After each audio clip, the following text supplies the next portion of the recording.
I don't see Hundertwasser necessarily as an architect primarily. I see him as a philosopher.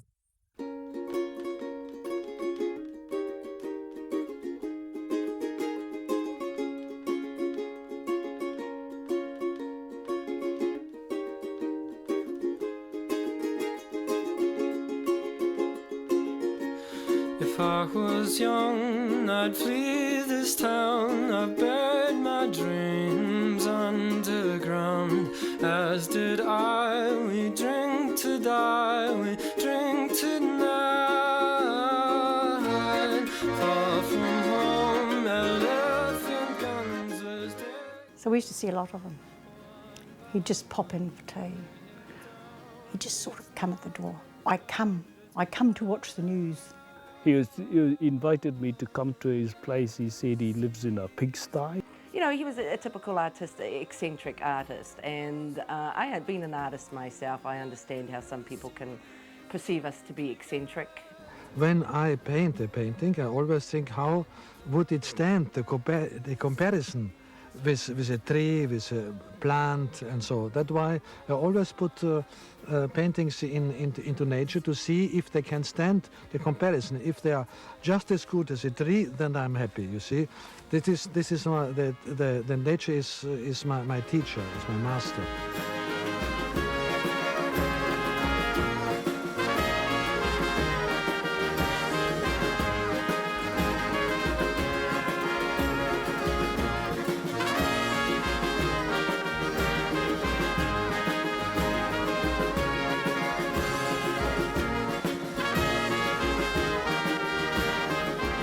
I call myself Hundertwasser and Rainy Day, because I think without water mankind couldn't exist.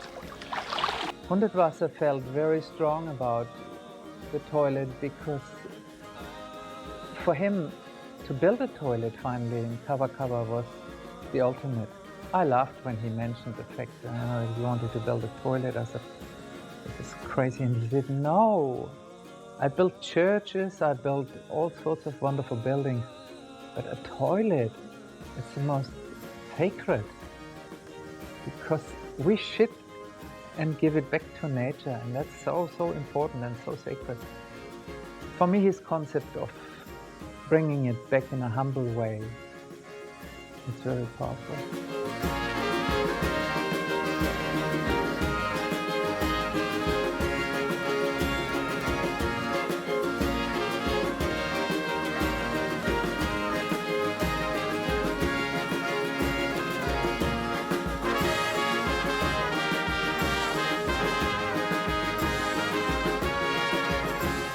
What's significant is that Frederick, in his art, spoke a language which could be understood globally.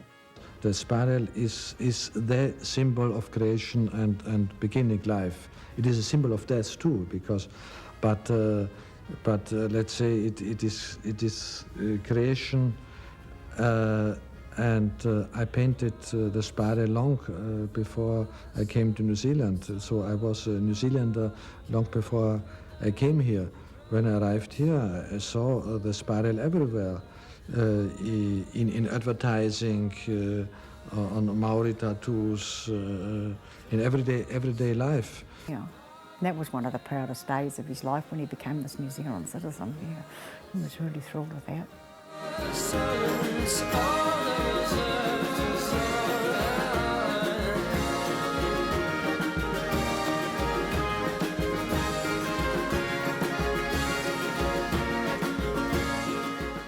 He was really an environmentalist, and I guess in a sense one a bit before his time. Frederick was not taken very seriously for a long time in New Zealand. Most New Zealanders didn't understand Frederick. And the difference was he was walking his talk, but you're able to walk your talk if you have the resources to do so. An amazing artist, love his work, was very honoured and very privileged to actually have met the man in the flesh and to have lived in his home.